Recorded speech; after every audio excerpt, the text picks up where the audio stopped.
4 মাস যদি আপনারা যদি আমাদের দাবি আর আপনার সরকারের সামনে আপনার বেসায়ন করতে যাবে শাসিত নারী শ্রমিক 6 মাস ভোট করে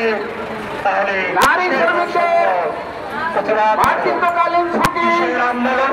6 মাসের আইন করতে হবে। এক দেশে 2 আইন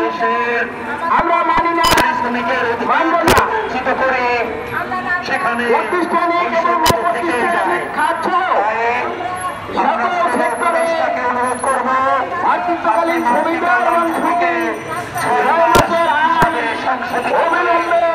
করতে হবে। আজকের সমাবেশ থেকে আমরা দাবি জানাচ্ছি কি বিষয় কনভেনশন 190 সাংস্কৃতিক সামাজিক ও অর্থনৈতিক আমরা যদি দেখলাম বিভিন্ন সম্মান এবং যদি মর্যাদা না দেওয়া যায় তাহলে বাংলাদেশ আপনারাই সম্মেলনে যুক্ত হবে যে মুক্তির লক্ষ্যে বৈষম্য বিরোধী যে ছাত্র আন্দোলন